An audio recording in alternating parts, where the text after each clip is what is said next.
Hey, YouTube and podcast listener, Gene Valdez here. Welcome once again to the CDO to Rainmaker podcast.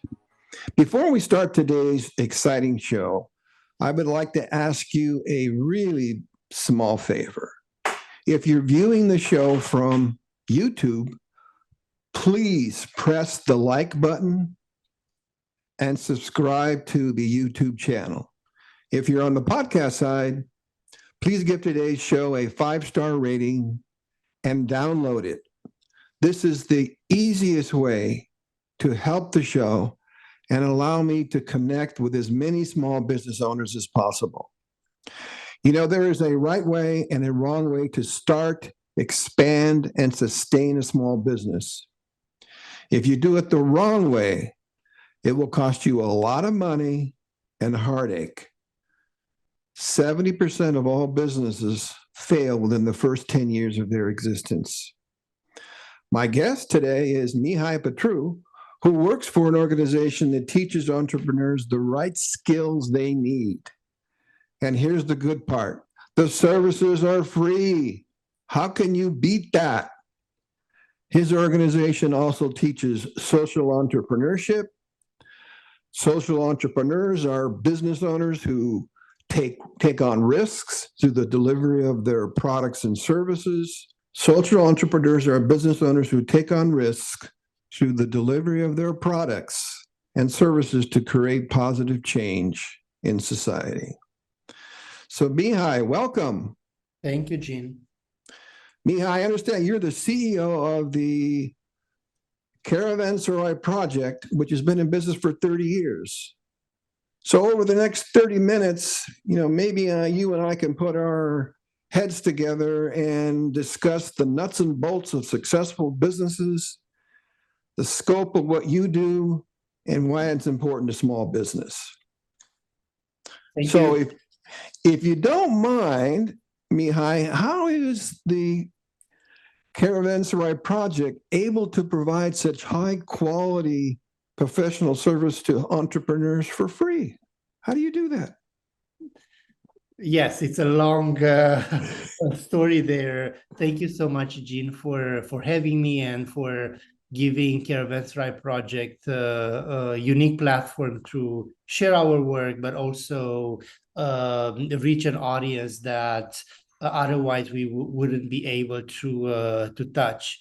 I think the best way, I know the name of Caravanserai Project is how should I call it, a difficult start, but there is a very simple way of understanding the name and getting the pronunciation correct.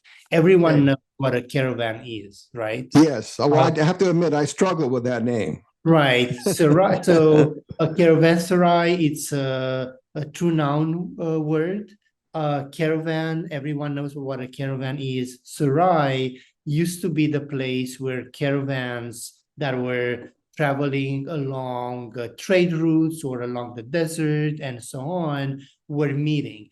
Sarais, that is a Persian word, means the location where those travelers were meeting, exchanging information, spending the night, spending a few days, and then continuing their journey. So over time, it became a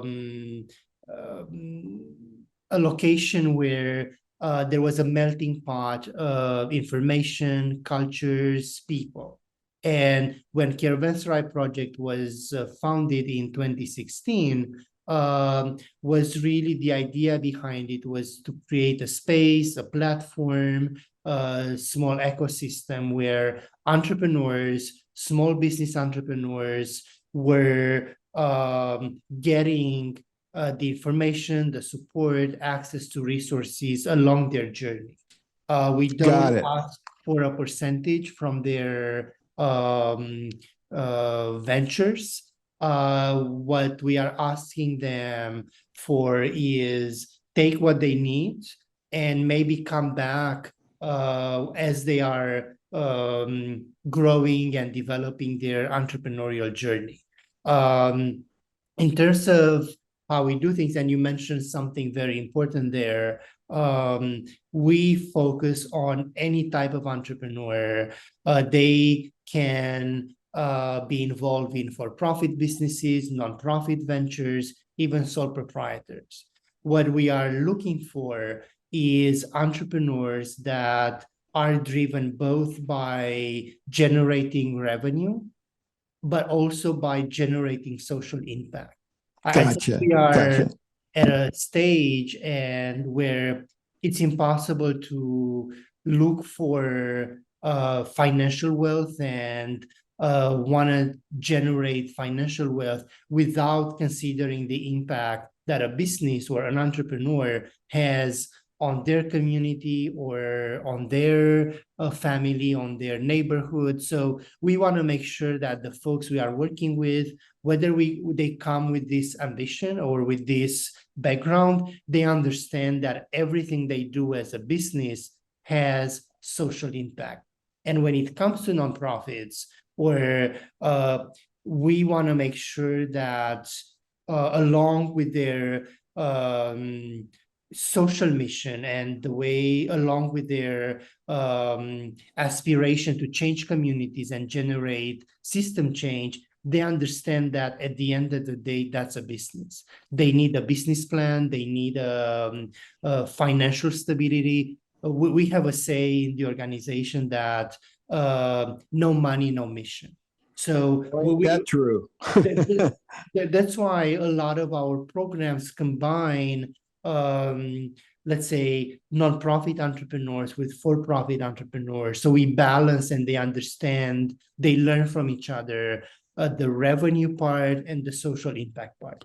Okay. So I'm assuming then that you're a 501c3 nonprofit. We are a 501c3 nonprofit. And yes. so then you get your money from donors then to subsidize your operations.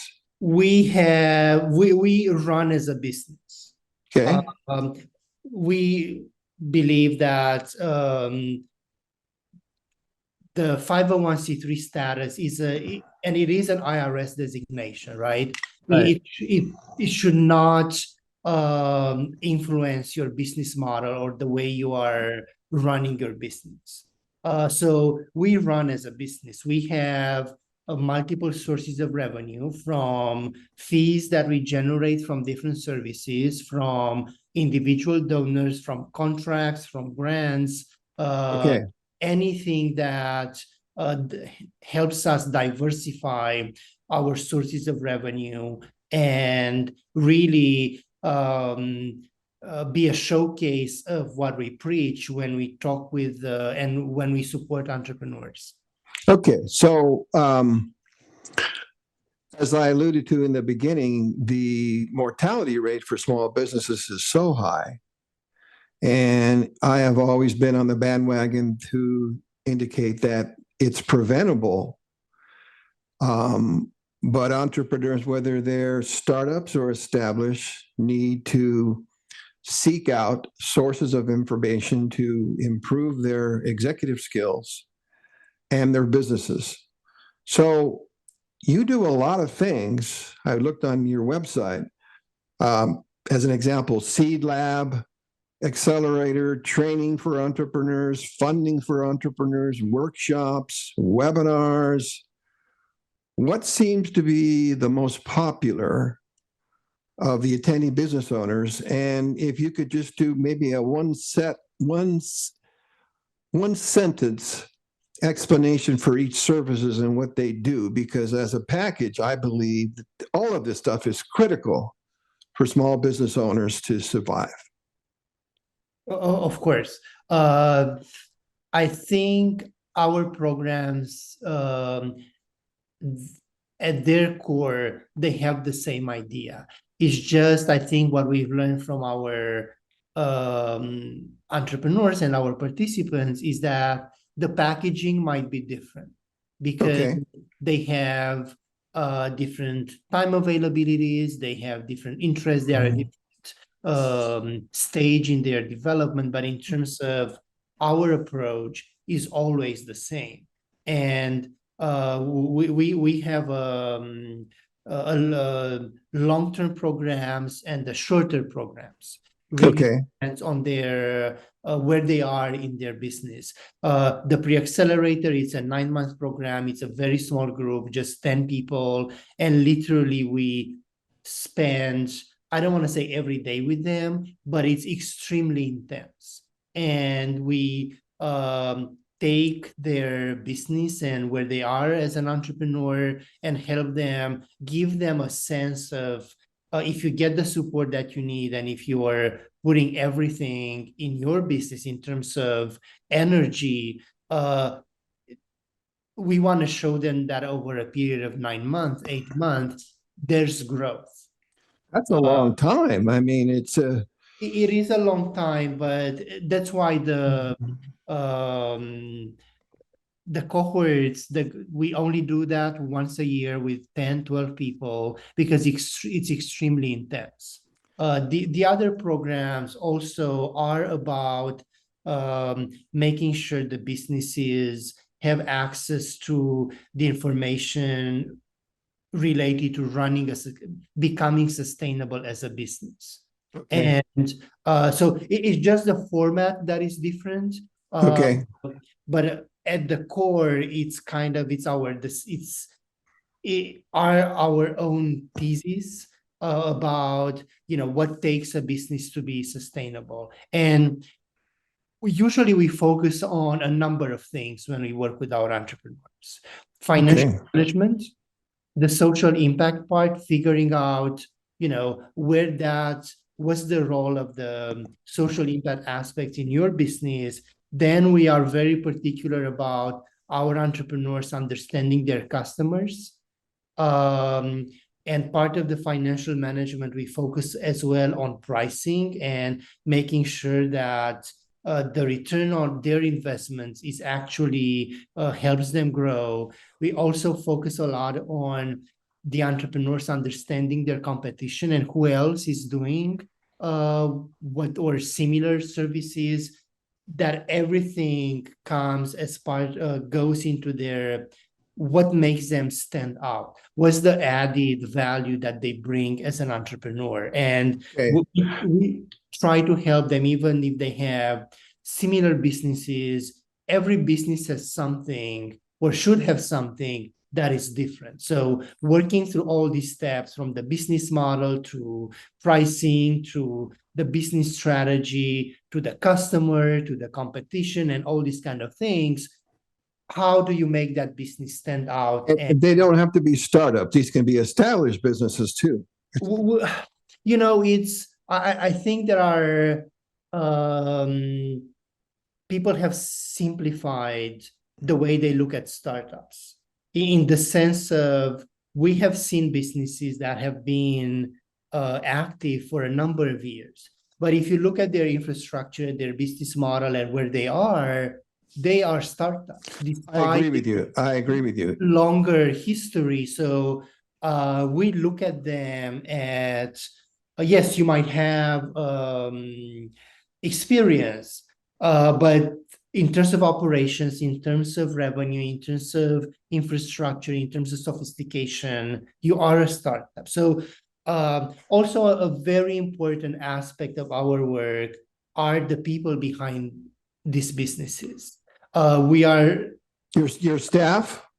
No, the entrepreneurs. They're entrepreneurs themselves. Okay. We cannot separate the business from the person behind the business, right? So Gotcha. our target audience are entrepreneurs that come from historically underserved and underrepresented, marginalized communities. And just to give you an example, 85% of the folks that we are working with are women. Over the last 2 years, we have been targeting or focusing on limited English proficiency entrepreneurs in Southern California.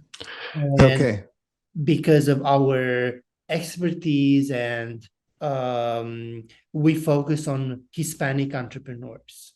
So in that case, I think, their personal history, their personal acumen really influences the business. So Okay. um, that's kind of, I think, to paint a more comprehensive picture of how we approach our businesses and what kind of businesses. If somebody comes from Silicon Valley and says, I've been running this very successful business for the last 3 years, and they have, incredible revenue, very successful, probably they would not be an entrepreneur that we would like to work with them, but it's not really where we gain expertise. I understand that. So, let me ask you a question, Mihai. As a former business consultant, most of my clients were always interested in capital access to financing, which is a tough nut to crack right now, especially with COVID and rising interest rates. So, in terms of funding for your entrepreneurs, do you have in-house money or do you use outside organizations, third-party lenders, or both? And what are some stats behind how many businesses you've helped and how much money has been poured into these entities? I think before COVID and even early COVID, we really focused a lot on the support part, the technical support, the education, the providing access to information and coaching and mentorship and helping them. But soon we realized that there is a limit on how impactful we can be just by providing the business technical support. Yes, And that's not enough. Not enough. Exactly, you can have the best coaches, the best programs, the best curriculum, syllabus, and so on. If the entrepreneur, especially those that we are targeting and focusing on, don't have financial support. And we were in a very good position. And I think, our reputation has been growing and visibility over the last few years. But also, I think, especially in California, they realize COVID being, I think, a fortunate, if I may say that, change, the state of California started to look into supporting entrepreneurs to have access to these technical assistance programs, the trainings, but also provide access to capital to those that graduate from this training. So we were one of the agencies that were included in some programs supported by the state that allowed us to provide the technical support, and those that graduated from our programs to have access to capital. In some cases, we had the funders gave us the money to distribute to the entrepreneurs, or in other cases, we recommended the entrepreneurs to specific programs because of their connection with us, and they were funding. Okay, so it was a combination then. So your donors created funds that created you the ability to create your own loan pool, and then you would have the choice of using your own loan pool if they qualified, right, and/or making endorsements to third-party lenders directly where they connect with the lenders. So what are can you tell me some of the lenders, whether they're institutions, whether they're not private? So we are working very closely with GoBiz, which is the state agency in California that is designed and established to support small businesses. They had a program a couple of years ago called California Dream Fund, and over 75 entrepreneurs that we supported as part of a program had access to qualified for um, micro grants and investments that they didn't have. They were not loans. Yeah. And from 5 to 10%, depending on the business. Currently, for the last 3 years, we've been part of a program funded by the Employment Training Panel, which is a state agency as well. And as part of that program, we are investing $1.5 million in around 200 businesses that are Hispanic owned. So that's great. So 200 businesses at a tune of $1.5 million. Yes, everyone gets around $7,000, $10,000. Okay. Okay.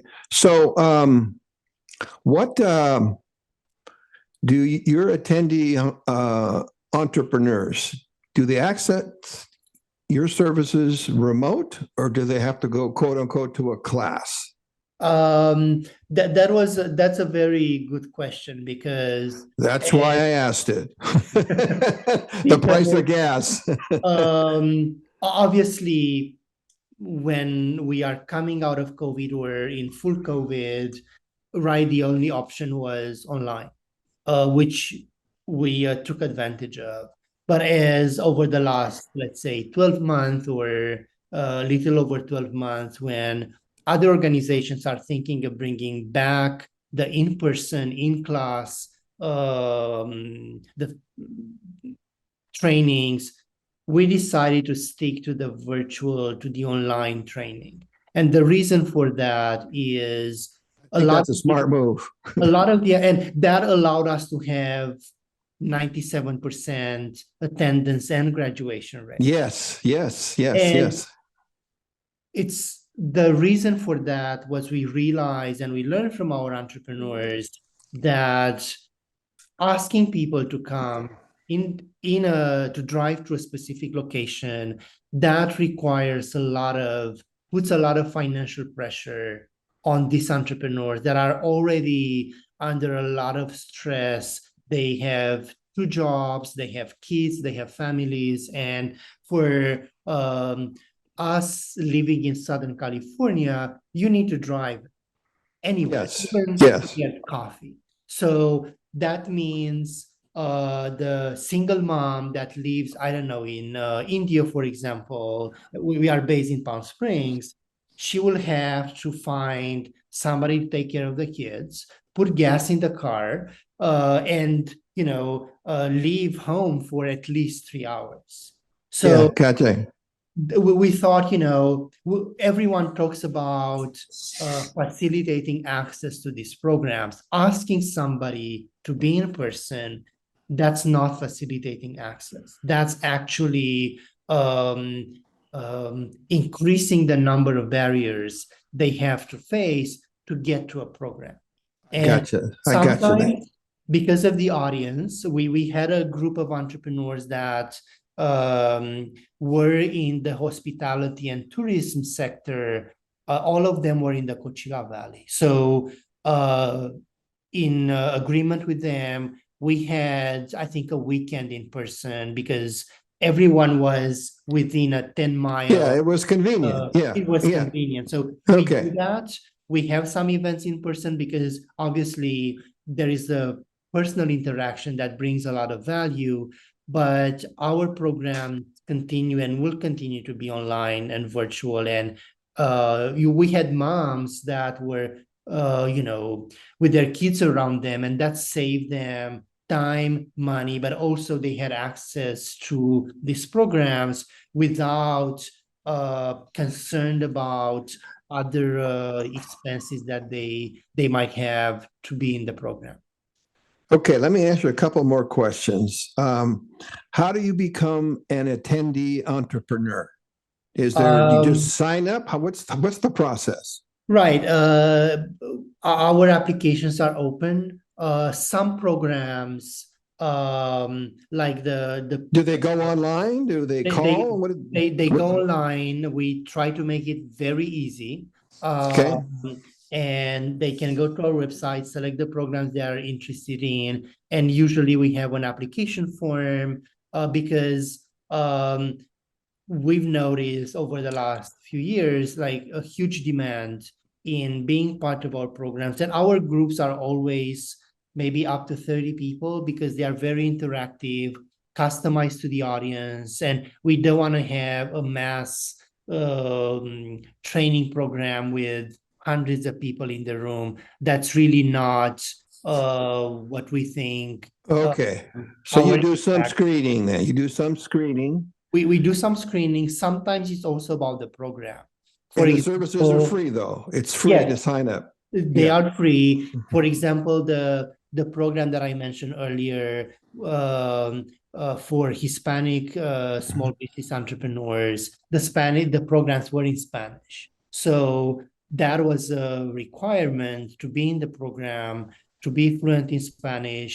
And then because there were especially the money, the access to capital at the end. So that was probably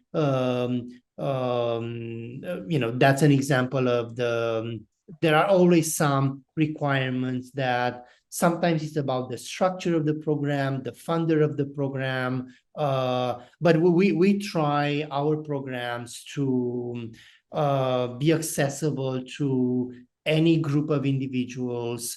Most of our programs are industry agnostic, so we have in our program huge diversity of businesses, from childcare to social services to food banks to agriculture and technology, because we think that the entrepreneurs are the experts, the content experts in terms of what they want to offer.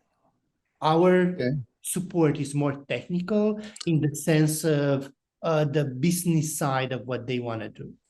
All right. So let me ask you two more final questions because we're running out of time, and I want to make sure I ask this.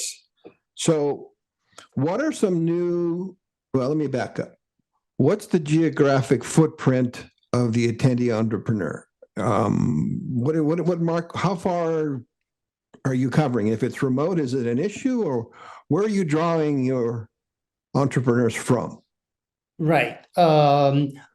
I think so far we had around 75% of our folks from the Inland Empire, San Bernardino County, and Riverside County. Can you go any further than that, or you Of just choose course, not to? that percentage, the non-Inland Empire residents has been growing, especially more from inland California, Imperial Valley, which is border Okay, Riverside but it's County. primarily Southern California then. Yes, because we are here, we know that is a region that has unfortunately has been overlooked by opportunities like this, especially access to capital, and we want to bring more resources here. But we work with folks that were from Central Valley, Northern California, Okay, uh, and okay, we are looking for areas that where usually are under resourced in terms of this type of programs and this type of support. gotcha. So my last question for you.